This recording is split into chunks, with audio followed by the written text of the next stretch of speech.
welcome again to the Empowering Neurologist. I am Dr. David Perlmutter.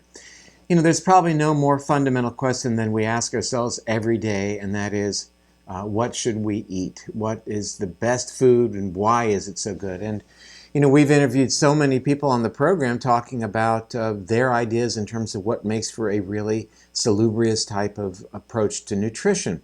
Today we're going to talk to Dr. Cate Shanahan. She is a family physician. She's known nationally in the areas of nutrition and longevity. She trained in biochemistry and genetics first at Cornell and then went to Robert Wood Johnson Medical School. She soon recognized the limitations of the pharmaceutical intervention model, as I think many of us have, and ultimately moved to Hawaii with her husband, where they began exploring various types of dietary programs really based on foods and practices that were common traditionally throughout history and even into today. And this became the basis of her book that we're going to be discussing today, which is called Deep Nutrition, Why Your Genes Need Traditional Food. And it's certainly well beyond the notion of traditional food. She touches on epigenetics, how our food choices change our gene expression. She goes into a great deal of research and discussion in terms of the types of fats that we consume, dedicates a chapter to the role of making the right choices in terms of dietary fat with reference to brain vitality, brain functionality, and resistance to disease. So I think it's a very interesting discussion that we're going to have. The real issue with her book, with her goal, is to help create a dietary program that reduces the action of what are called free radicals and really to optimize aging. Her approach is designed to have a real big impact on diabetes and other metabolic issues, as well as generalized inflammation and the role that inflammation plays in chronic disease. So let's just jump right into our interview now. Okay. So Dr. Shanahan, thanks for joining us on the program today. Thanks for allowing me to come on your show, Dr. Perlmutter. It's really exciting to be on with you. And thanks for laboring through our technical issues now that we've upgraded the recording device. So again, for our viewers, we are talking today about this really incredible book called Deep Nutrition. And I want to just jump right in because so many nutrition books and diet books and that are so popular these days really are making a big deal about the macronutrients, about how much protein, fat, carbohydrate, and micronutrients as well, secondarily. But really, you look at what we eat from a very, very different and I think a far more empowering and a historical perspective as well. So why don't we walk through that at first and we'll take it from there. So what I like to do is describe biochemistry as like the math of the body. If you want to be able to balance, your books, a checkbook, your bank account, whatever, you have to understand math. If you want to be able to understand how the modern diet might be affecting your body, you need to understand biochemistry. And I do, actually. You don't. I do. You do. Viewers may not. But that is really where you're going to get a lot of the explanations for these diseases, right? So if we back up just a little bit, I guess what we're kind of maybe both the unspoken assumption here that we share is that when we do things right, when we do things the way nature would have it in terms of feeding ourselves, people wouldn't have chronic diseases the way that we do now, right? I mean, we wouldn't, be able to fly or live to be 5,000 years old or anything. We would still eventually, probably die and have some chronic diseases, but later in life, really when we're really old. So what I have done with Deep Nutrition is try to lay out what aspects exactly of the modern diet are the two that are hammering our physiologies to these bits and pieces at this premature early age. And so I used biochemistry to understand exactly what the two worst enemies of your health are. So that's what I spend a lot of the book talking about. And I have one chapter that I was hoping caught your attention called Brain Killer. About the oils? Yes. And that one I talk about, how vegetable oil is your brain's worst enemy. And so where right now we have a lot of people with a lot of very useful, helpful pieces of the puzzle as to where do we get these horrible diseases like Alzheimer's and autism and Parkinson's. I feel that the biggest missing piece has been the discussion around the vegetable oils that constitute anywhere between 25 and 45% of the average American's diet. That's a huge chunk of our diet that no one's really looking at closely enough. And I feel like we have a lot to learn by doing so.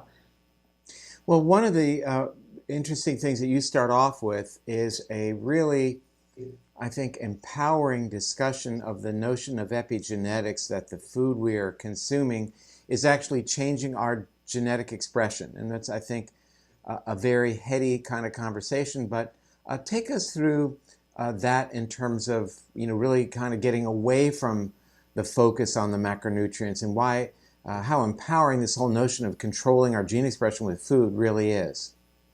Yeah, so the basic, if your basic assumption is that nature knows best, it's not a surprise that the diet that we would naturally eat, or that we used to eat when we were totally in touch with living directly from nature, would be the best diet, not just for our health and our longevity, but also for our gene function. And the science of epigenetics really kind of explains that connection between what we eat, our dietary choices, and not just our health, but our genetic health. And that means the next generation's health. And so, in a sense, you can say that your genes have expectations around nutrition that they will receive through your diet. And when we meet those expectations, our genetic expectations, our genes function properly. And that's what epigenetics really helps explain, some of the mechanics and the details of exactly how that happens. This is how, your genes are regulated, and there's cofactors, they call them cofactors, in your food that actually can directly bind to and interact with your DNA and make sure that certain proteins get expressed at the right time so that development occurs normally, so that your right blend of enzymes are active, so that you can burn fat, so that your brain develops normally, so that you undergo apoptosis at the right point in time, or your cells do, I mean. So all of those are genetic expectations are encoded in our DNA, and they're also encoded in the culinary traditions. And when we get the correct blend of nutrients by following some of these culinary traditions, our genes express optimally. And when we don't get the nutrients that our genes expect one too many times, that's when we get sick. And we might get sick just ourselves. We might get, we might develop cancer. We might develop diabetes. And then we also, though, pass on genes that may not work as well either for the next generation. So this is why we're actually seeing now that there's children being born with a predisposition to obesity and diabetes that their parents didn't have, that they will, among other things, never grow as tall. They will never have quite as much muscles, right? Because they're predisposed to building fat tissue, and they, undergo puberty early. This is all fallout from the modern diet. It's been a horrible experiment that started about 50, 60 years ago when we started deviating from our faith and our trust in the culinary traditions that got us here. And, we basically kicked Granny out of the kitchen along with Julia Child, the butter-loving Julia Child, and brought in Blue Bonnet and Monsanto and Dow. And that's the experiment that we've been, running on ourselves for the past 3-4 generations. And so the fallout from this now is not just affecting the older generation who've been living with it for all that time, but also affecting their children and grandchildren now who are having problems. And my patients tell me this very frequently. They say, you know what, my healthier 60-year-olds are astounded the same way that I am, that their own grandchildren are having problems that they like never even heard of, like all these children now with peanut allergies and other immune system problems, and of course autism. So it's all a setup. We've all been set up to be healthy if we would just obey nature, respect culinary traditions, but we discarded a lot of that. We had authorities telling us to discard this. And I talk about who the biggest bad guy was in a chapter called Good Fats and Bad, because it really did start with a fear of fats in the 1950s. And having done that now, we're seeing, healthcare costs skyrocket, and it's just a swirling morass of problems that we're having that all could have been avoided, if we didn't do that. But of course, if you want to empower yourself to get back on the right path, it starts with taking control of what you're eating and getting a handle on what does a healthy diet even look like, and gaining confidence that it's worthwhile to spend some time back in the kitchen. Well, you have actually two chapters, I think, that are very close allied. The first one you just mentioned, good fats, bad fats, and the next dealt with the damaging effects of vegetable oils in terms of the brain. So why don't you take us, first of all, through the good fat, bad fat paradigm, and then we can talk about why we really need to, in general, avoid certain vegetable oils. Certainly, avocado oil, olive oil are on the eat list, but they're, by and large, the vegetable oils that people are consuming, thinking that they're good because that's what media tells us. You're telling us just the opposite. Right. So the Cliff Notes version of the Good Fats and Bad Fats chapter is that back in the 1950s, there was an epidemic of heart attacks, actually starting most famously with Eisenhower's heart attack, and kind of a mandate to get to the bottom of heart attacks. And the guy that assigned himself as the go-to guy for getting to the bottom of this was a man named Ancel Keys, who came out and said, you know what, it's saturated fat. Saturated fat is causing heart attacks, and that's it. So everybody stop eating butter and eggs, and go ahead and get margarine. And at the time, actually, the reality was that most cigarette smoking was being I'm sorry, that was the answer. Most heart attacks were being caused by cigarette smoking, right? So if you look at the graph of heart attacks per capita, it actually peaked in the 50s, late 50s, early 60s, per capita deaths from heart attacks, right? We still have a lot of heart attacks, but people aren't dying so quickly. So the peak occurred in the late 50s and 60s. The smoking rate per capita also peaked in the late 50s and 60s.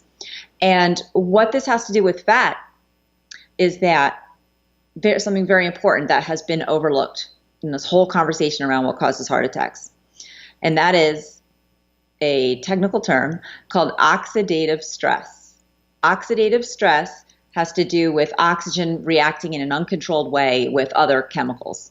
So smoking is bad for us because it causes oxidative stress, as burning, basically, right? You feel it burning. It causes oxidative stress in your lungs. We also call the reactions, the result of those reactions lead to inflammation.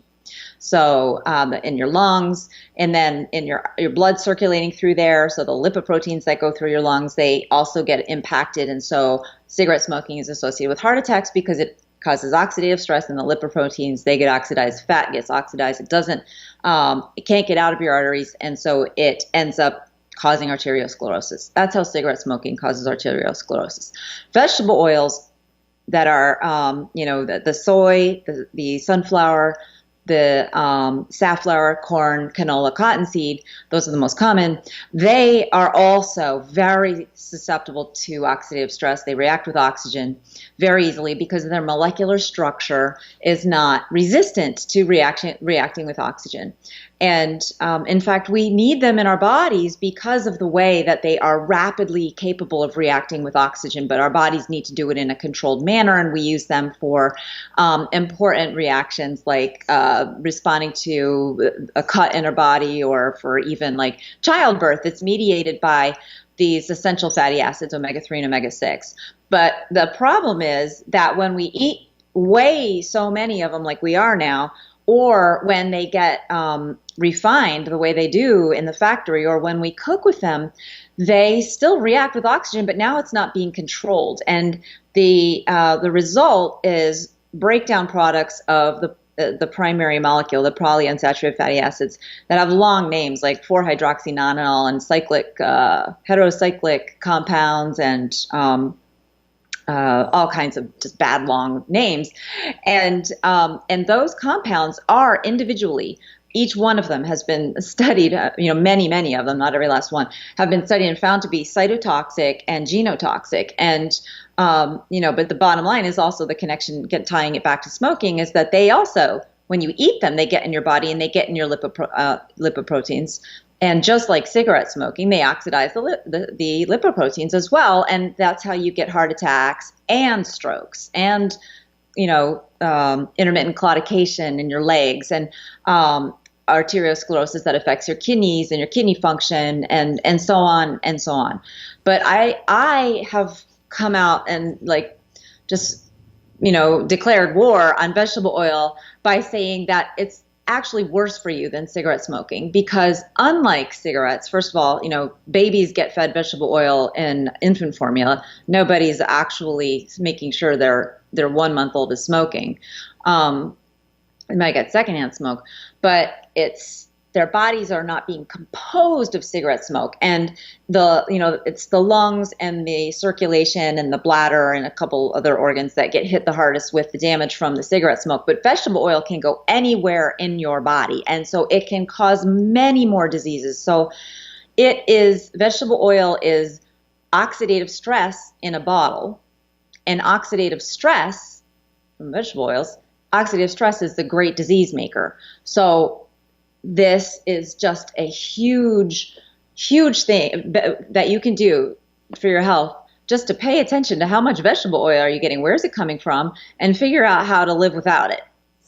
Well, let me shift gears a little bit, and that is, I'd like to get to collagen, because you have a whole chapter dedicated to collagen. And I'd like to, if we could, review what our ancestors used as a source for collagen, and then talk about the deficiencies of dietary collagen, and then why it turns out to be so important. So collagen, what is collagen? Collagen is the backbone molecule of your connective tissue. So connective tissue includes your skin, includes your ligaments, includes your bones even. It includes the structure of your arteries is made out of connective tissue. Everything in your body, all of your cells are held together by connective tissue. If we didn't have any, we would just disintegrate into small little piles of sludge. So it's very important. And we have molecules called fibroblasts that make a lot of our connective tissue. And they manufacture collagen. It's one of the most common types, one of the most common molecules that's in all the different connective tissues we have in our body. And fibroblasts actually can be turned on or off. So hormones like estrogen and testosterone and growth factor, they actually turn on the fibroblasts and make them do their thing that helps to keep your skin healthy and so on. But we can actually, if we eat one of the 4 major food groups that I've defined in our book, Deep Nutrition, which I call it meat on the bone. If we eat meat on the bone, which you can do just by boiling chicken bones after a holiday, save the turkey and boil all that, make turkey broth soup, and whether it's turkey or chicken or pork or beef or whatever, all the same benefits. Though you're extracting some very special compounds when you do that, and they've got long names, like everything I'm talking about today, like proteoglycans and glycosaminoglycans. The supplement glucosamine is named after glycosaminoglycans, but you're extracting all these different compounds, and each one of them has the ability to kind of activate those fibroblasts. And when you get all the whole nice blend in the soup, literally it is a soup of growth factors essentially that will help your fibroblasts do their thing, whether they are in your joint tissue or in your gut or in your skin or your bones or wherever they are. So they are basically a missing food group from the American diet. They're extremely common, like they're ubiquitous almost in actual traditional cooking. When you go overseas, if you go to Asia, you'll see all kinds of soups. And you go to France, of course, they're famous for their sauces that are made with stock, and their French onion soup, and everywhere in the world, it's much more common. It is actually one of the four pillars of world cuisine, meaning that even in America we did it until recently, but it's not it's not a macronutrient that we talk about, right? It's not protein or carb or fat, but it is essential. And it has these amazing benefits. And folks have told me that their friends have come up to them and asked them, after they read Deep Nutrition and started making their own bone stocks or buying it, their friends would come up and say, "Hey, did you do Botox?" And they're like, "No, I did bone broth." So it's really has visible, wonderful beauty effects. Well, you've mentioned the four pillars of the human diet a couple of times in our conversation, and I think those are the four pillars that really support the whole book, and you actually have a chapter dedicated to that. Can we walk through that?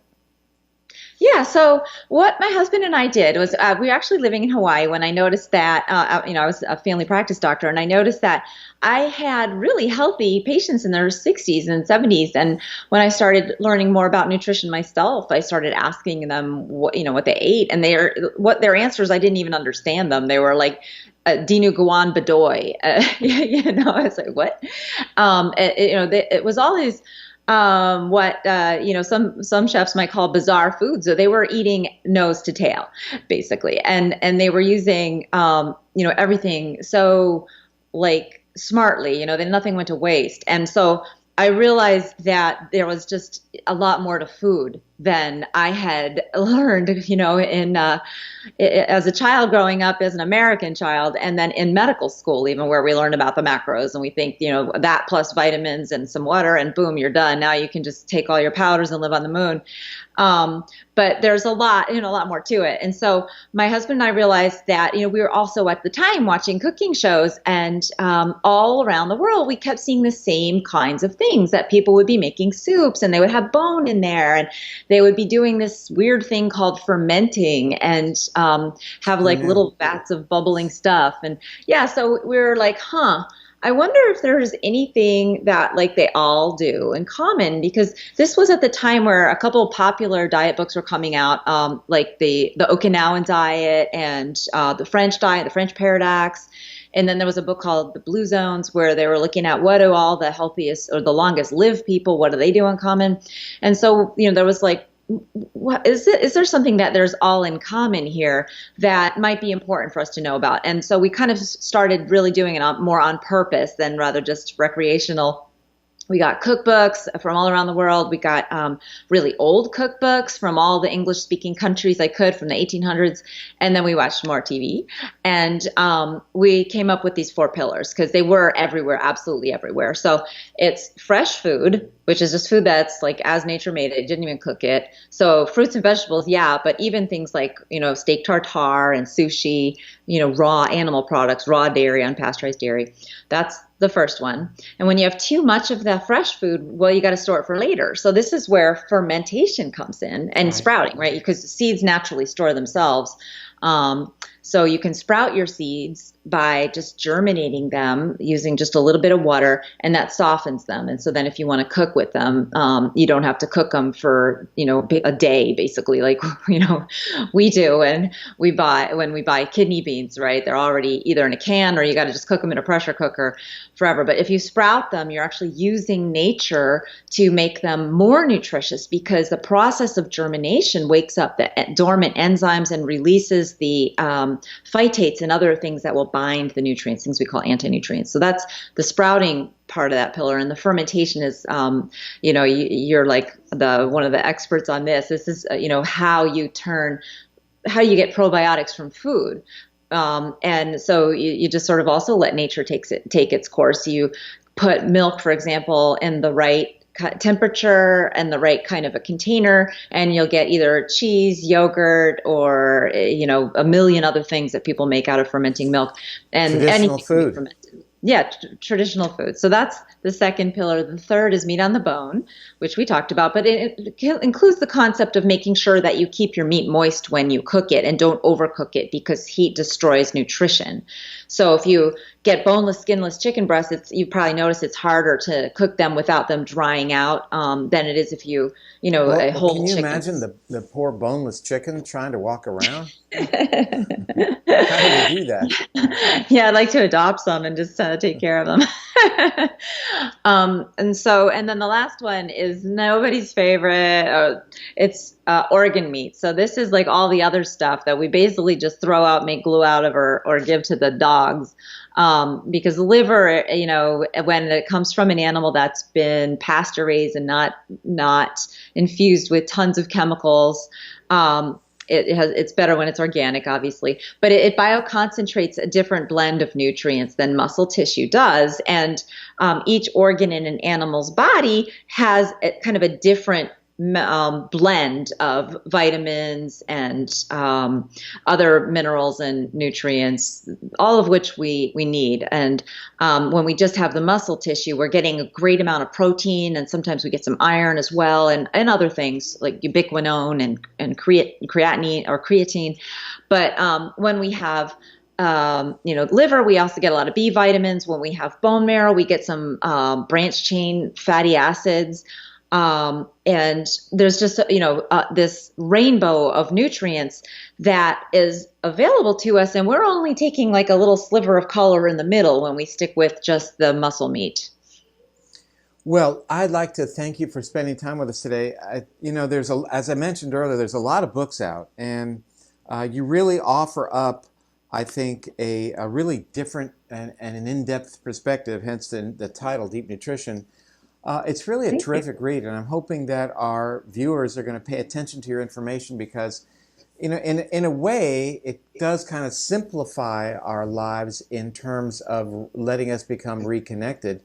And, that might sound a little bit counter to the notion of, popping in a TV dinner in the microwave and being done with it.